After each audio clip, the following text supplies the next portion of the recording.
What's going on? Welcome to this another video on Web API series. पिछले video में हम लोगों ने क्रिएट किया था एंटिटीज और डाटा लेयर में। कुछ चेंजेस पहले कर लेते हैं एंटिटीज में, फिर क्रिएट करेंगे एपीआई लेयर।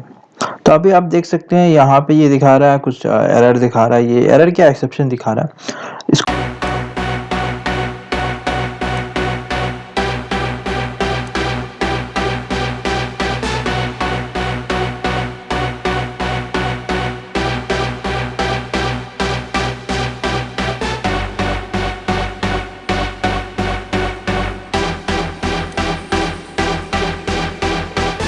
फिक्स करने के लिए क्या करना पड़ेगा, हम लोगों को इसको डिक्लेयर करना पड़ेगा नलेबल। बाय डिफॉल्ट अगर एसपी डॉट नेट कोर के 5 वर्जन पे आप काम कर रहे हैं या डॉट नेट फ्रेमवर्क के 5 वर्जन में काम कर रहे हैं, उस केस में हम लोगों को स्ट्रिंग बाय डिफॉल्ट नलेबल होता था। पर अभी क्या हो गया है, कुछ चेंजेस हो गए हैं, तो इसको मैं नलेबल कर देता हूँ यहाँ पे क्वेश्चन मार्क बना के। सिंपल नलेबल कर दीजिए। यहाँ पे जितने भी स्ट्रिंग हो गया बाय डिफॉल्ट नलेबल नहीं हो रहा है, यहाँ पे तो मेरे को नलेबल करना पड़ेगा। यहाँ पे आप देखेंगे इसे वर्चुअल में भी हर जगह पे स्ट्रिंग हो गया, इसको भी नलेबल।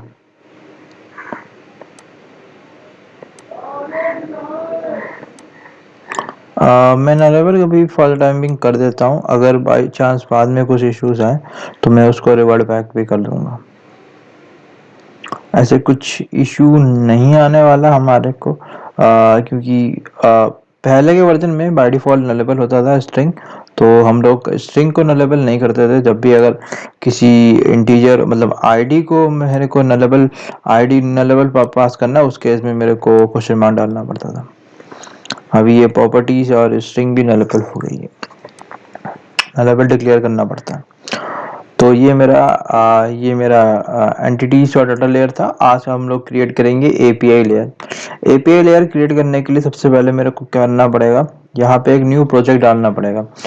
न्यू प्रोजेक्ट डालने के लिए राइट क्लिक करें, यहाँ पे सॉल्यूशन वाले में ऐड पे जाइए न्यू प्रोजेक्ट। अब न्यू प्रोजेक्ट में मेरे को चूज करना है ASP dot net core.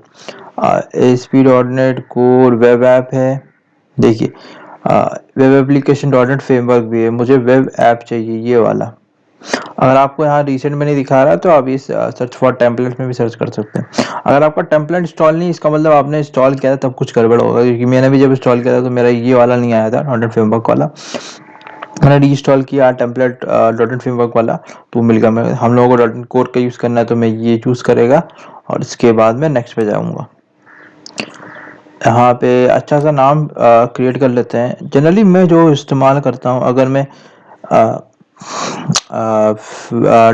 MVC approach का इस्तेमाल कर रहा हूँ, उस केस में मैं डॉट वेब करता हूँ। अभी मेरे को एपीआई लेयर करना है तो मैं डॉट एपीआई करूँगा। अच्छा अच्छा अप्रोच होता है ये। बाकी सब लोकेशन में कुछ चेंज नहीं करना है आपको। प्रोजेक्ट नेम चेंज कीजिए और उसके बाद आपको चूज करना पड़ेगा कौन सा version. I will be choosing dot net core 6.0। 6.0 में ही काम करेंगे हम लोग। बाकी आप देख रहे हैं, एक minute, I think I choose the wrong है या एक मिनट, आई थिंक मैंने गलत SP dot net core web app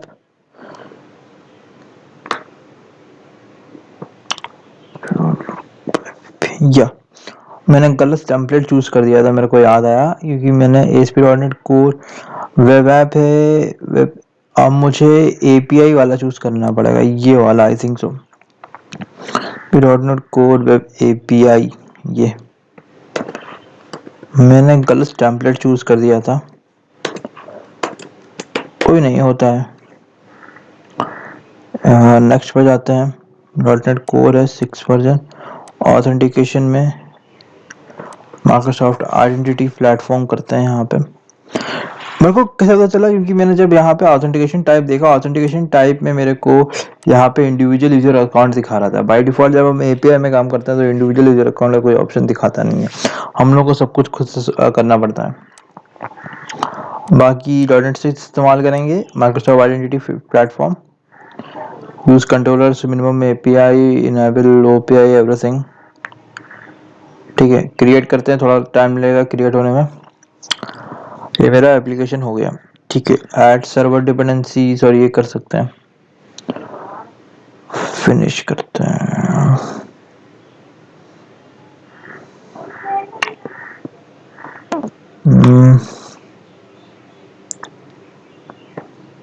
Let me cancel this. I don't need it for the time being.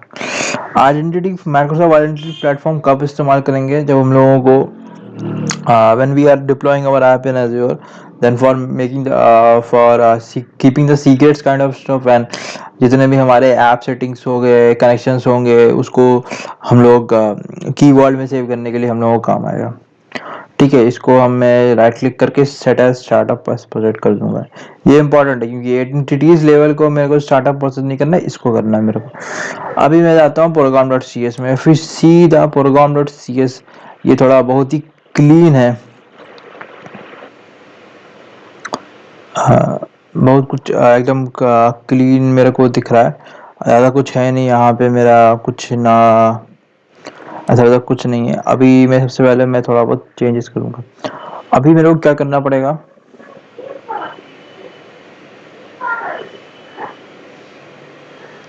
App settings dot JSON.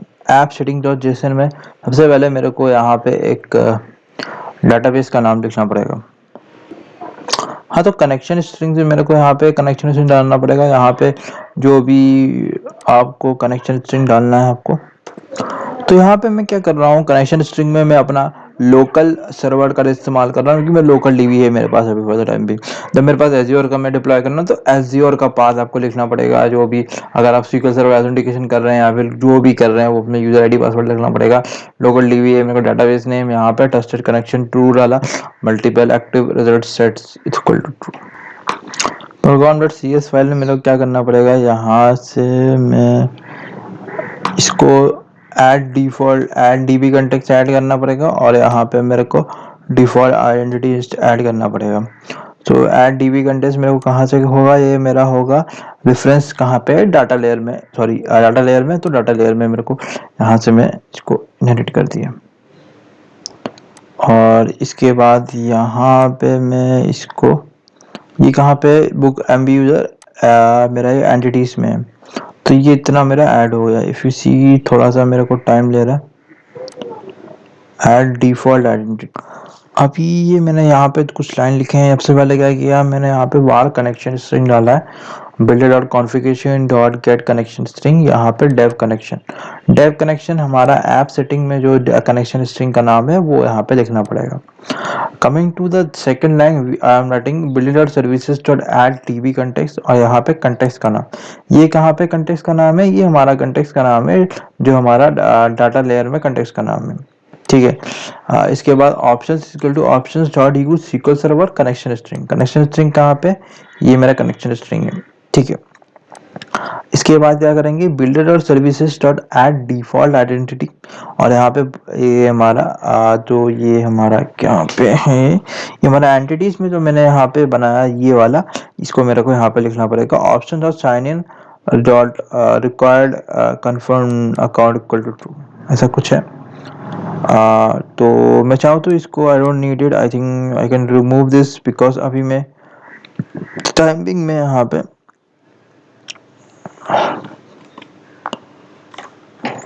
Think I need this, या yep, ये इतना हो गया। अभी मेरे को यहाँ पे यूज SQL सर्वर, इसको मेरे को मेरे ख्याल से मैंने कोई पैकेज इंस्टॉल नहीं किया है, तो मेरे को पैकेज इंस्टॉल करना पड़ेगा। सबसे पहले पैकेज इंस्टॉल करने के लिए मेरे को यहाँ पे जाना पड़ेगा, ऐड हमारे new gate packages.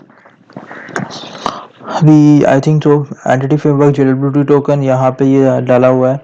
I think any updates are there, updates नहीं है। अगर आपके यहाँ पे कुछ अपडेट्स, जैसे मेरे यहाँ पे एक अपडेट दिखा रहा है, आई शोइंग वन एंटिटी फ्रेमवर्क, ये वाला, इसका मेरे को कौन सा वाला, ये वाला वर्जन है और मेरा 16 वर्जन है।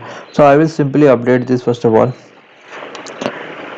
आप देख रहे आपके जो जितने भी पैकेज होना चाहिए वो अप टू डेट होना चाहिए, पुराने पैकेज में काम ना करें। अगर पुराने पैकेजेस में आप काम कर रहे हैं तो हो सकता है आपके कोड में कभी कभी इशू आ सकता है, आपका कोड ठीक से काम ना कर सकता है, क्योंकि ये इश्यूज आती हैं। ठीक है, अभी यहाँ पे जाते हैं, I need entity framework.core.sql server. Let me try SQL server. ठीक है. I need this. This is a package that I need. So it's 6 version है. इंस्टॉल करते हैं इसको. अगर आप SQL सर्वर की जगह कुछ और इस्तेमाल कर रहे हो, Oracle या फिर कुछ और, तो उसके भी पैकेजेस होंगे, आप उसको इंस्टॉल कर सकते हैं और अपना. ठीक है, अभी मेरे ख्याल से ये इंस्टॉल हो गया. अभी default entity framework core version इस्तेमाल करना है. ये एंटिटी फ्रेमवर्क नहीं इस्तेमाल करना है. एंटिटी फ्रेमवर्क अलग है, वो डॉट फ्रेमवर्क के लिए यूज होता है, और ये कोर है तो कोर का पैकेज इस्तेमाल करेंगे हम लोग. वर्जन चेक कर लीजिए, 6 वर्जन है तो 6 वर्जन ही इस्तेमाल कर रहे हैं. एक दूसरा पैकेज है ASP.NET Core Identity.UI. इसको भी हम लोग इंस्टॉल कर देते हैं. ठीक है, ये भी इंस्टॉल हो गया. और ठीक है, डिफॉल्ट आइडेंटिटी था, ये भी मेरा सॉल्व हो गया. एक कौन सा पैकेज में? identity.ui पैकेज में. तो कुछ पैकेजेस होते हैं आप लोगों को ध्यान में रखना पड़ता है. ये जब आप प्रैक्टिस करेंगे तो खुद से आपको याद हो जाएगा कि हमारा जो ऐड डीबी कंटेक्स्ट था, ये हमारा किस पैकेज में था. हमारे ये अब अगर मैं इंस्टॉल पैकेजेस में आपको दिखा देता हूँ, सारे पैकेजेस में मैंने क्या क्या इंस्टॉल किया. मैंने आइडेंटिटी फ्रेमवर्क कोर इस्तेमाल किया. ये हमारा ये इस्तेमाल किया किस लिए? हमारे ऐड डीबी कंटेक्स्ट को, सॉरी आई थिंक तो या ऐड डीबी कंटेक्स्ट के लिए. ठीक है, और ये हमारा दूसरा जो यूज SQL सर्वर किस लिए किया, उसके लिए मैंने SQL सर्वर का एक पैकेज इंस्टॉल किया. ठीक है, और आखिरी में मैंने ये इस्तेमाल किया ऐड डिफॉल्ट आइडेंटिटी. ये मेरा पैकेज था identity.ui में. ठीक है, ये 3 पैकेजेस मैंने इस्तेमाल किए. अभी के लिए मैं बताऊं, ये विजुअल स्टूडियो 2022 इस्तेमाल कर रहा हूँ. अगर आप पुराने वर्जन में काम कर रहे थे, जैसे आप 2019 में इस्तेमाल कर रहे थे, आप अगर डॉट फ्रेमवर्क का इस्तेमाल करते थे, उस केस में क्या होता था, जब आप कुछ कोड लिख रहे हैं, अगर आपका पैकेज इंस्टॉल भी नहीं है तो वो आपको सजेशन देता था कि यहाँ से कि ये मेरा ये पैकेजेस है, you can install this packages and do that. अभी के लिए नहीं दे रहा कहाँ कहीं कहीं पे. तो ये थोड़ा सा, अगर पैकेजेस में अगर आपको अगर लेटर ऑन अगर पैकेजेस भी सजेस्ट करेंगे फिर से जो पहले करता था, तो उसमें बहुत आसानी होगी. तो उस केस के लिए मैं पहले बता रहा हूँ आपको. आप चाहे तो ये पैकेजेस आप बेहतर ये होगा कि आप ये पैकेजेस याद कर ले, कौन सा पैकेजेस किस लिए इस्तेमाल हो रहा है. SQL सर्वर को इस्तेमाल करने के लिए, यूज SQL सर्वर के लिए अब मेरे को ये पैकेज इस्तेमाल करना होगा. SQL सर्वर के लिए डिफॉल्ट आइडेंटिटी के लिए मेरे को identity.ui का पैकेज इस्तेमाल करना पड़ेगा. और एड डीबी कंटेक्स्ट वाला identity फ्रेमवर्क को. तो ये मेरा पैकेजेस थे, कुछ पैकेजेस थे मैंने इस्तेमाल कर दिए, ऐप सेटिंग्स में भी इस्तेमाल कर दिए.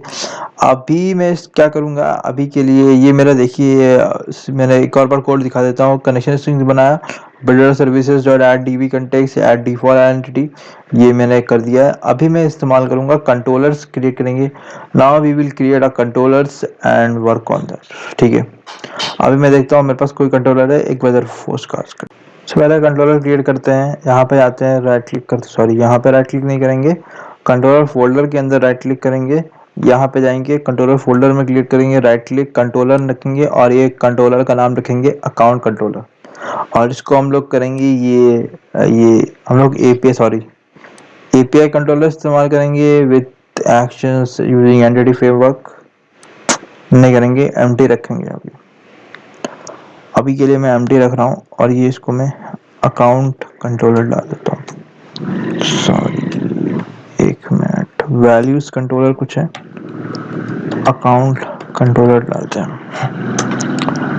ठीक है, ये मेरा अकाउंट कंट्रोलर हो गया. ये मेरा क्लास है. यहाँ पे कंस्ट्रक्टर क्रिएट करते हैं. सबसे पहले कंस्ट्रक्टर क्रिएट करने के लिए CT और डबल टी. अभी जब भी हम ASP.NET कोड में करते हैं तो वो हम लोग डिपेंडेंसी इंजेक्शन का इस्तेमाल करते हैं, और कंस्ट्रक्टर का इस्तेमाल करके मैं यहाँ पे कुछ पैरामीटर्स डालूंगा. उसके बाद उस पैरामीटर को यहाँ पे मैं यूज करूंगा. कुछ पैरामीटर्स लिखे हैं, यूजर मैनेजर इस्तेमाल कर रहे हैं. ये हमारा एंटिटीज में जो मैंने डाल के रखा था हमारे क्लास को, ये इस्तेमाल कर रहे हैं यहाँ पे. फिर यूजर मैनेजर सेंड मैनेजर. ये हो गया मेरा declaration. Now I will create a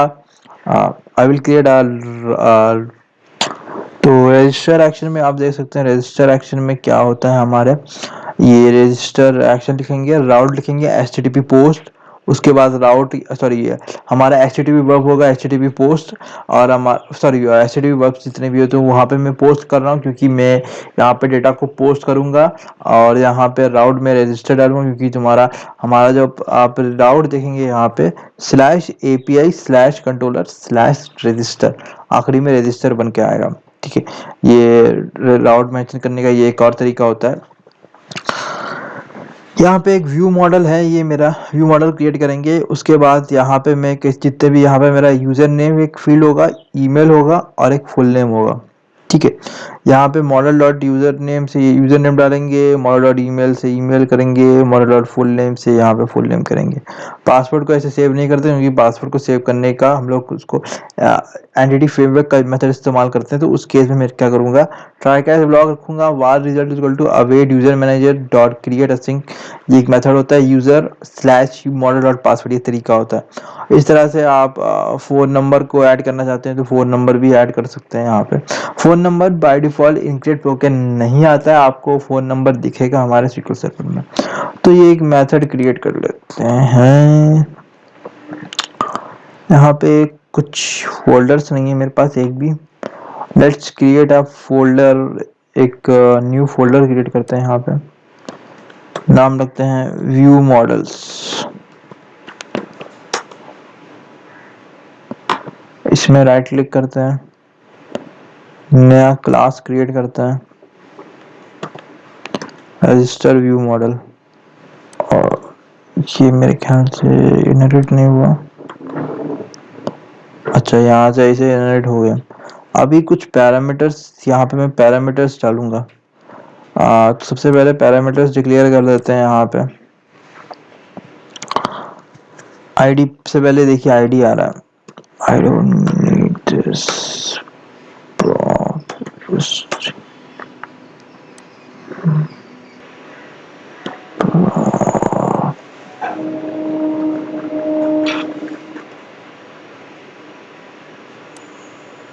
और I need a full name. ठीक है, ये स्ट्रिंग होगा, ये फुल नेम होगा और इसको यहाँ पे मैं सबको नलेबल कर देता हूँ। ठीक है, ये मेरा कुछ पैरामीटर्स हो गए। सॉरी, फोन नंबर भी है। I think phone number will also be I string, तो इसको भी स्ट्रिंग कर देते हैं। इसको स्ट्रिंग करते हैं। हाँ, ठीक है। अगर आप ईमेल काइंड ऑफ स्टफ कर रहे हैं, email I have email also I think so, password भी है ईमेल भी है। Okay, our email as well, so let me copy this and paste this. I am having the email and let me add some of the email address होगा। ये email address एक data notation से इसका इस्तेमाल कर सकते हैं आप। कुछ मैंने पैरामीटर्स और डाल दिया, रिक्वायर्ड फील्ड डाल दी, ईमेल एड्रेस डाल दिया और डिस्प्ले नेम ये डाल दिया। इसके मैं थोड़ा कुछ चेंज कर देता हूँ। Instead of register view model let's change this name. Let's change this name. I'm changing this class name to account view model. मैं इसलिए ऐसा कर रहा हूँ ताकि मैं रजिस्टर नो मैं अंदर में रीनेम नहीं करूँगा क्योंकि मेरे को लॉगिन का भी मेरे को ऐसे बनाना पड़ेगा सेम। पासवर्ड मैंने कुछ कैरेक्टर्स डाला। Password must be at least 2 characters long. 2 characters ऐसे कुछ मैंने डाल दिया। मिनिमम लेंथ 6, मैक्सिमम भी डाल सकते हैं आप जितने कैरेक्टर। और डाटा टाइप डाल दें, डाटा टाइप डॉट पासवर्ड। ये पासवर्ड के ये थोड़ा डाटा नोटेशन होते हैं जो आप इस्तेमाल कर सकते हैं, आपको करना चाहिए इस्तेमाल। ठीक है, इसके बाद हम लोग क्रिएट करेंगे लॉगिन वाला। लॉगिन व्यू मॉडल क्रिएट करेंगे यहाँ पे। लॉगिन व्यू मॉडल इस्तेमाल किया, यूज़र नेम रिक्वायर्ड डाल दिया मैंने और एक पासवर्ड रिकॉर्ड कर दिया। यहाँ पे मैं सर्वर साइड हैंड में हैंडल कर रहा हूँ रिक्वायर्ड फील्ड के लिए। ठीक है, जब आप क्लाइंट साइड एप्लीकेशन क्रिएट कर रहे हैं उस केस में भी आपको वहाँ पे भी हैंडल करना पड़ेगा। बाय डिफ़ॉल्ट आप जो हैंडल करें ना वो आप क्लाइंट साइड पे हैंडल करें, पर अगर क्लाइंट साइड बाई चांस नहीं काम किया कुछ भी रीज़न की वजह से, उस केस में सर्वर साइड पे तो वो हैंडल कर देगा। तो ये आप जो भी वैलिडेशन डालते हैं वो दोनों साइड पे डालें। First preference given to the client side.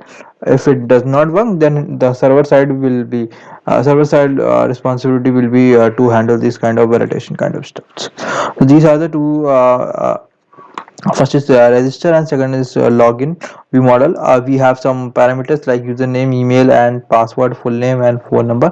You can use other fields as well as per your requirement. And coming to the login view model, we have just the username and password. Feel like we want to register, we want to log in using the email, we can you can keep an email as a field instead of a username. Totally depends upon you. As this display keyword, already I told, display keyword is used to change the name of the parameter when it is viewed through the user, through the what you can say like to the view kind of stuff, or if you are using MVC approach you can change the name in the view side. For changing the name in the view side we use a display keyword or kind of stuff. So in the database it will be saved as a username and we will show to the user as a user. These are the small things that we did. Now we will be creating the account controller में आते हैं, login वाला create करते हैं। मैं पहले से clipboard में कुछ कोड कॉपी करके रखा है, उसी को मैं कॉपी पेस्ट कर रहा हूँ ताकि वीडियो थोड़ा शॉर्ट रहे और कंसाइज वीडियो रखे, नहीं तो फिर हमारा वीडियो बहुत ज़्यादा लॉन्ग हो जाता है 1 घंटे का, तो वो थोड़ा इसके लिए मैं कुछ कॉपी पेस्ट कर रहा हूँ ज़्यादातर कोड। एप्लीकेशन सेटिंग्स, यहाँ पे मैं एक क्लास क्रिएट कर रहा हूँ। यहाँ पे मैं आपको एक्सप्लेन कर दूंगा क्या क्या चीज़ें मैं लिख रहा हूँ वहाँ पे। इसमें मैं 2 पैरामीटर्स में डालूंगा, वो 2 पैरामीटर्स सीक्रेट होगा और एक वैल्यू होगा। तो यहाँ पे 2 पैरामीटर्स मैंने डिक्लेयर किए, JWT सीक्रेट और एक JWT क्लाइंट URL। ठीक है, इतने भी सीक्रेट होते हैं यहाँ पे, आपको जब आप डिप्लॉय कर रहे हैं कहीं ऐप को तो आपको सीक्रेट को सिक्योर रखना पड़ता है। उस केस में आपको यहाँ पे keyword kind of stuff, keyword kind of जैसे एज्योर कीवर्ड हो गया, वहाँ पे आप सीक्रेट मैनेज कर सकते हैं। और AWS का भी कुछ होता होगा, उसमें भी आप देख के आप सीक्रेट्स को सिक्योर रख सकते हैं। यहाँ पे लॉगिन वाले में थोड़ा आते हैं, जो मैंने सबसे पहले एप्लीकेशन सेटिंग्स को यहाँ पे इंपोर्ट किया है। इंपोर्ट कहाँ से किया है, मैंने एक एप्लीकेशन सेटिंग्स का नाम की क्लास बनाई है, वहाँ पे सीक्रेट JWT सीक्रेट डिक्लेयर किया और क्लाइंट URL डिक्लेयर किया। उसके बाद मैंने इसको यहाँ पे कंस्ट्रक्टर में जैसे डालते हैं आपको पता ही होगा, यहाँ पे प्राइवेट रीड ओनली उसका नाम लिखते हैं, क्या कहाँ पे क्लास का नाम, उसके बाद एक वेरिएबल डिक्लेयर करते हैं। आप क्या करते हैं यहाँ पे आई ऑप्शंस, वहाँ उसके अंदर क्लास का नाम, जैसे मैंने साइन इन मैनेजर यहाँ पे किया था, साइन इन मैनेजर में बुक भी ये हमारा जो यूजर का क्लास था हमारा, इसमें कुछ प्रॉपर्टीज डाले थे, उसका नाम लिखा था, फिर उसके बाद एक वेरिएबल लिखा था। उसी तरह से मैंने आई ऑप्शन लिखा है मेरे क्लास का नाम और यहाँ पे एक वेरिएबल। नाउ ऊपर जो मैंने वेरिएबल का नाम डिक्लेयर किया था उसको इक्वल टू करेंगे ऐप सेटिंग्स डॉट वैल्यू। ठीक है, ये थोड़ा सा ये तरीका होता है लिखने का हमारे ASP.NET कोर में। अंदर आते हैं लॉगिन वाले में। लॉगिन वाले में क्या करेंगे, लॉगिन व्यू मॉडल का लिया है, यूज़र नेम और पासवर्ड है, उससे लॉगिन करेंगे। सबसे पहले वार यूज़र करते हैं, यूज़र को फाइंड करने के लिए यूज़र मैनेजर का इस्तेमाल करते हैं, dot find by name async, find by name async करेंगे और उसके बाद में मॉडल डॉट यूज़र नेम लिख दूंगा। अगर if I go to this definition, मैंने डेफिनेशन के लिए F12 का इस्तेमाल किया, तो यहाँ पे find by name async string user name का इस्तेमाल किया। अरे find by async, find by ID asyncs भी होता है। आईडी असिंग कम काम आता है जब आप मैं कोई दूसरा कंट्रोलर बना रहा हूँ, जैसे हम यूजिंग अ बुक कंट्रोलर, उस केस में मेरे को उस केस में जब मैं आईडी के थ्रू किसी डेटा को फाइंड करूंगा, उस केस में मैं फाइंड बाय आईडी का इस्तेमाल करूंगा। यहाँ पे देख सकते हैं बहुत सारे प्री डिफाइंड मेथड्स हैं जिसका इस्तेमाल हम लोग करेंगे, जैसे इज रोल असिंग और बहुत सारे चीज़ें हैं। तो आप देख सकते हैं यहाँ पे ऑलमोस्ट 2000 वाले मेथड्स हैं। तो 2000 मेथड्स, इतने सारे मेथड्स हैं, आप चेक कर सकते हैं। सॉरी, 2000 मेथड्स नहीं है, मेथड ज़्यादा नहीं है, मेथड 30 से 40 पे होगा। ये लाइन्स इतने सारे हैं। तो यहाँ पे cancel token, supports user password, ये आप देख सकते हैं। इसके नीचे क्या क्या दिया हुआ है, क्या क्या मेथड्स क्रिएट किए हैं, इसमें क्या क्या है, इसके डेफिनेशन में भी जाके आप देख सकते हैं। ठीक है, ये हमारा ये हो गया। उसके बाद चेक पासवर्ड किया, सिक्योरिटी वार टोकन मैंने डिक्लेयर किया है, क्योंकि टोकन का इस्तेमाल करेंगे। Var token descriptor is equal to new security token descriptor subject equal to new claims identity security dot claims new claim user id user dot id dot to string। Expiry कब expiry होगा, जो मैंने एक दिन का expiry date लिखा है। जब आप लॉगिन करेंगे तो वो एक दिन तक रहेगा। आप चाहे तो ऐड डेज की जगह ऐड टाइम से 1 घंटे का, कुछ मिनट्स का लिख सकते हैं। आप देख सकते हैं यहाँ पे, अगर मैं इसको डेफिनेशन में जाऊँ इसके, मेरे पास है add hours, add millisecond, add minutes, that kind of stuff. तो यहाँ पे मैं अपने हिसाब से वो कर दें। ठीक है, अब signing credentials is equal to new signing credentials new symmetric security encoding dot UTF eight, और यहाँ पे ये get bytes app setting store JWT secret security algorithm is equal to MAC signature. You can go through this URL. This is the URL. If you wish to, you can go through this URL. इस URL में जाके आप देख सकते हैं बारे में इसके। ठीक है, फिर बार टोकन हैंडलर को किया new security JWT token handler. उसके बाद var security token is equal to token handler dot create token token descriptor var token is equal to token handler dot write token security dot token security token return okay new token token में return करूंगा। नहीं तो फिर अगर मेरा का ये सब चीज़ें मेरा यूज़र नल नहीं है, अगर यूज़र नल होगा और ये मैं पासवर्ड भी चेक नहीं कर पाऊंगा, तो उस केस में मैं यहाँ लिखूंगा यूज़र नेम और पासवर्ड इज इनकरेक्ट। तो मेरा ये अकाउंट कंट्रोलर ऐसे हो गया। अभी जाते हैं कहाँ पे, Program.cs में जाएंगे, थोड़ा चेंज करेंगे, और यहाँ पे ऐप सेटिंग जेसन में भी मैं यहाँ पे एप्लीकेशन सेटिंग में मैंने JWT सीक्रेट डाला है। ये सीक्रेट का नेम है, ये मैंने सीक्रेट डाल दिया। और मैं एक क्लाइंट URL डालूंगा, ये मेरा क्लाइंट URL होगा HTTP लोकल होस्ट 4200। यहाँ पे आप ये अपना जो URL है उसको आप लिखें। हाँ, तो builder services dot configure application settings, और ये builder configuration dot gate section application settings. जाते हैं, राइट क्लिक करते हैं, यहाँ पे मैनेज न्यू गेट पैकेजेस में जाते हैं, और यहाँ पे मैं एक और पैकेज इंस्टॉल करता हूँ, Newton soft Jason. Newton soft Jason मेरे यहाँ पे इंस्टॉल नहीं है, तो ये मेरे को इंस्टॉल करना पड़ेगा। तो Newton soft Jason is Microsoft.ASP.NET Core.MVC.NewtonSoft.json. This is the package I have to install. तो ये है, देखिए मैंने I think so I don't have an error, या डिफ़ॉल्ट ये इंस्टॉल हो गया serializer। So I don't have an error. So first of all सबसे पहले मैंने program.cs में builder.services.configure एप्लीकेशन सेटिंग, हमारे क्लास जो मैंने क्रिएट किया था builder.configuration.get section एप्लीकेशन सेटिंग।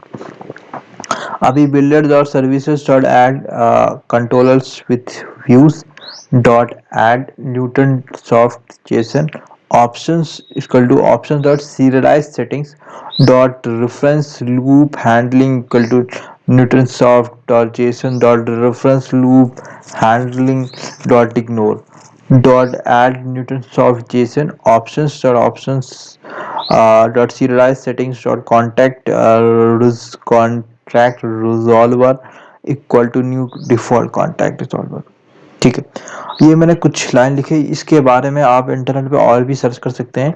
हम दूसरा वीडियोस भी हम लोग क्रिएट करेंगे इसमें थोड़ा बस एक्सप्लेन करने के लिए। पर इसके बाद मैं एक और कुछ लिखता हूँ, services I builder dot services dot add cors, और यहाँ पे इसको भी यहाँ पे ऐसे करो, और बिल्डर डॉट सर्विसेज सर्विसेज की जगह मैं यहाँ पे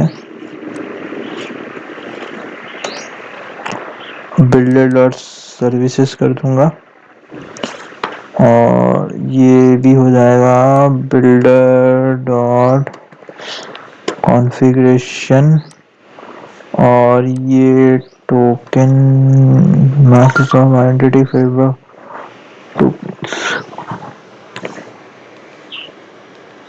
ठीक है, ये मैंने ये यहाँ पे कोड लिख दिया। ये कोड क्या कर रहा है, सबसे पहले मैं थोड़ा ओवरव्यू दे देता हूँ आपको। Builder dot services dot add cors क्यों इस्तेमाल कर रहे हैं, क्योंकि लेटर और जब हम लोग कोई भी हमारा क्या होगा, किसी भी क्लाइंट साइड एप्लीकेशन के साथ काम करेंगे, उस केस में मेरे को ऐड कोर्स लिखना पड़ेगा, इसलिए मैंने ऑलरेडी लिख कर रखा है। var key is equal to encoding dot utf8 dot get bytes builder और कॉन्फ़िगरेशन, और ये एप्लीकेशन सेटिंग्स JW2 सीक्रेट, ये हमारा एप्लीकेशन सेटिंग्स है जो हम लोगों ने क्लास में रेड, उसमें JW2 सीक्रेट का नाम है। एक मैंने एक फील्ड डाला था, ये देख सकते हैं आप इसको, यही मैंने इसको यहाँ पे लिखा है। डॉट टू स्ट्रिंग कर देंगे इसको। Builder services dot add authentication, अब ऑथेंटिकेशन में आपको कुछ चीज़ें लिखना पड़ेगा। ये जो है ना, ये स्पेसिफिकली .NET हमारा वेब API में काम करता है। ये हमारा, अगर आप MVC बैकग्राउंड से हैं उस केस में हम लोग ये सब नहीं लिखते थे। तो सबसे पहले क्या लिखेंगे, x dot default authenticate schema is equal to JWT BRR default authentication schema. ये तीन होते हैं, चैलेंज स्कीमा, डिफॉल्ट स्कीमा और ऑथेंटिकेट स्कीमा। इसके बारे में जानने के लिए आप नेट पे सर्च कर सकते हैं, इसका स्पेसिफिक क्या काम होता है। आप बोलेंगे तो मैं वीडियोस भी बना दूंगा इसमें अलग से। ऐड JWT बैरियर, यहाँ पे require HTTP metadata false, save token validator parameters, कुछ वैलिडेट इशूअर साइन इन की validate use issuer audience cost, ये सब चीज़ें मैंने यहाँ पे डाल दिया। ठीक है, इसके बाद मैंने कुछ और थोड़े बहुत डालना पड़ेगा।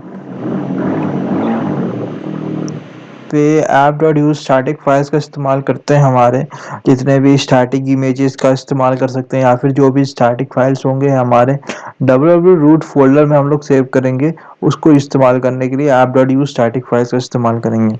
ऐप डॉट यूज राउटिंग का इस्तेमाल करेंगे, राउटिंग को मैनेज करने के लिए। कुछ इशू है बिल्डर, मैंने यहाँ पे भी कुछ बिल्डर का, यहाँ पे बिल्डर और बिल्ड कुछ ऐसे कुछ करके रखा है इन्होंने, डायरेक्टली यहाँ से मैंने कॉपी किया, इसको मैंने यहाँ पे ऐसे डाल दिया। पहले मैं बिल्डर डॉट कॉन्फ़िगरेशन कर रहा था, मैं अगर जाऊँ, देखिए यहाँ पे इशू आ रहा था, क्या आ रहा है मेरे को, course policy builder does not contain a definition of configuration और नॉट एक्सेसिबल मेथड कॉन्फ़िगरेशन। तो इसको सिंपली मैं यहाँ पे ऐसे कर दूँ, सॉरी, यहाँ से मैंने ऊपर से उठा के मैंने यहाँ पे ऐसे कर दिया। ठीक है, क्योंकि मैं हमारा जो .NET, अगर आप 5th वर्जन से बिलोंग करते हैं .NET कोर के, तो आपने देखा होगा आई कॉन्फ़िगरेशन सर्विसेज होता था, आई कॉन्फ़िगरेशन होता था और एक आई कॉन्फ़िगरेशन सर्विसेज होता था। दोनों का इस्तेमाल करके हम लिखते थे, बिल्डर डायरेक्टली डिफाइन नहीं करते थे। उस केस में स्टार्टअप डॉट CS होता था और एक प्रोग्राम डॉट CS होता था। अभी सब कुछ एक ही में हो गया। तो इतना सब कुछ हो गया, अभी मैंने चेंजेस कर दिए, यहाँ पे लिखा है app dot use codes builder dot origin, यहाँ पे dot configure settings dot allow any header dot allow any method. तो इतना मैंने सब कुछ लिख दिया, आई थिंक सो। इसके बाद मेरे को एक बार मैं एप्लीकेशन को रन करूँगा, और एप्लीकेशन को रन करके मैं यहाँ पे आपको दिखाऊंगा क्या हम लोग लॉग इन और रजिस्टर कर पा रहे हैं कि नहीं कर पा रहे हैं, क्या इश्यूज आ रहे हैं, अगर आ रहे हैं तो कैसे इश्यूज आ रहे हैं, वो सब देखेंगे। और यहाँ पे एक और चीज़ आप नोटिस करें, मैंने यहाँ पे एसिंग सारे असिंक्रोनस कोड लिखा है मैंने, सिंक्रोनस कोड का इस्तेमाल नहीं किया। What is difference between asynchronous synchronous code? Asynchronous code का इस्तेमाल तब करते हैं जब हम लोगों को ऑलरेडी हमारा एक कोई टास्क चल रहा है, मेन टास्क। जब आप एसिंक कीवर्ड का इस्तेमाल करते हैं, एसिंक्रोनस कोड का करते हैं, तो वो ये टास्क को पैरेलली डिफाइन कर देता है। तो पैरेलली 2-3 टास्क एक साथ काम, पैरेलली दूसरा ये टास्क, एक और टास्क चलेगा। जब ये टास्क खत्म हो जाए तो वो मेन टास्क में ज्वाइन होके करेगा। तो उस केस में क्या ना, आपको लैगिंग नहीं होगी हमारे जितने भी वेबसाइट्स में। अगर आप सिंक्रोनस कोड लिख रहे हैं तो उस केस में हमारा एक ही टास्क चलेगा, पैरेलली प्रोसेसिंग नहीं होगा। उस केस में आपका कोड, आपका जो वेबसाइट है वो लैग होने के चांसेस हैं। This one, let me uncomment this, I don't need this for a time। Control save करते हैं। हाँ, ये रिलेशन वाला, I think so this is the package I have to install. ये इंस्टॉल करते हैं। SQL सर्वर पैकेज भी install करते हैं। Let me install this package also, entity framework core, framework core dot tools, इसको इंस्टॉल करेंगे अभी। ठीक है, अभी इसके बाद and yep, now it's working। Initial, ठीक है।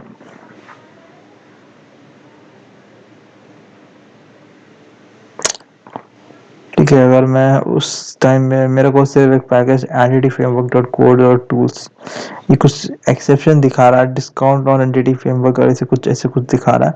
ये सब एक्सेप्शन से, ये आप देख सकते हैं एक्सेप्शन दिखा रहा है यहाँ पे। डेसिमल का बाय डिफॉल्ट कुछ डेसिमल लेगा। अभी मैं यहाँ पे सिंपल अपडेट डाटाबेस करता हूँ और माइनस वर्बोस करता हूँ, डाटाबेस मेरा क्रिएट हो जाएगा। I think so database is creating। Ji database का देखिए, इतना सारा database का भाई, क्या कितने क्रिएट हो रहे हैं। और एक मिनट, कुछ अपडेट आया है। identity.web it's showing, let me update this package and then rerun it। अगर आपके मल्टीपल लेयर में पैकेजेस सेम पैकेज इंस्टॉल है तो हो सकता है आपकी इशू है। तो आप चेक कर लें कि हमारा जो पैकेज का वर्जन है वो मैच करना चाहिए, and should be latest version. अभी कुछ ऐसे हो रहा है, होने दीजिए इसको, थोड़ा टाइम लगेगा थोड़ा सा। फिर रन करेंगे और उसको यहाँ पे फिर आई थिंक तो now I will run this and show you कि हम रजिस्टर कर पा रहे हैं कि नहीं कर पा रहे हैं। थोड़ा सा देखेंगे यहाँ पे स्वैगर। अभी मैं यहाँ पे स्वैगर का इस्तेमाल कर रहा हूँ। आप चाहें तो हमारे पोस्टमैन है जो, उससे इस्तेमाल कर सकते हैं। Try it out, let me write some username and this time I think it will work। I have done all the changes, now I think it should work। Gmail password डालते हैं। हमारा जो पासवर्ड यहाँ से मैंने copy किया था, यही कॉपी में इसको यहाँ पे कॉपी करके यहाँ पे पेस्ट करूँगा। फुल नेम में भी मैं कुछ डाल देता हूँ, नेम ऐसे ही कुछ सिंपल सा, पासवर्ड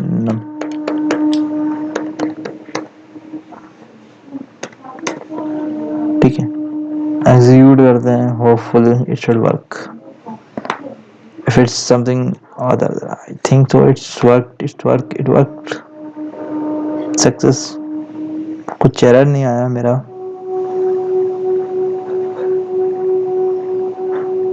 सक्सेस दिखा रहा है यहाँ पे। I think it succeeded equal to true. Postman में थोड़ा और अच्छे से आता है, आप पोस्टमैन का इस्तेमाल कर सकते हैं। अगर आप पोस्टमैन का रिफ्रेश करते हैं यहाँ पे इसको और एक डेटा को चेक करते हैं। I think ASP.NET users, right click and sorry view data कर देते हैं यहाँ पे। View data I am able to register. देखिए हमारा ये फुल नेम है, तो उसके लिए मैं क्या करूँगा, I need the have this login method. Let's go there, write out what's my email. I have the email, it's my username, and it's let's copy this password and show that whether I'm able to log in or not.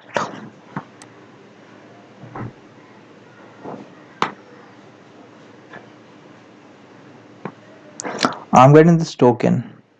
हाँ मेरे को मेरा ये token मिल गया और ये success हो गया, इसका मतलब आई think so I am getting मैं लॉग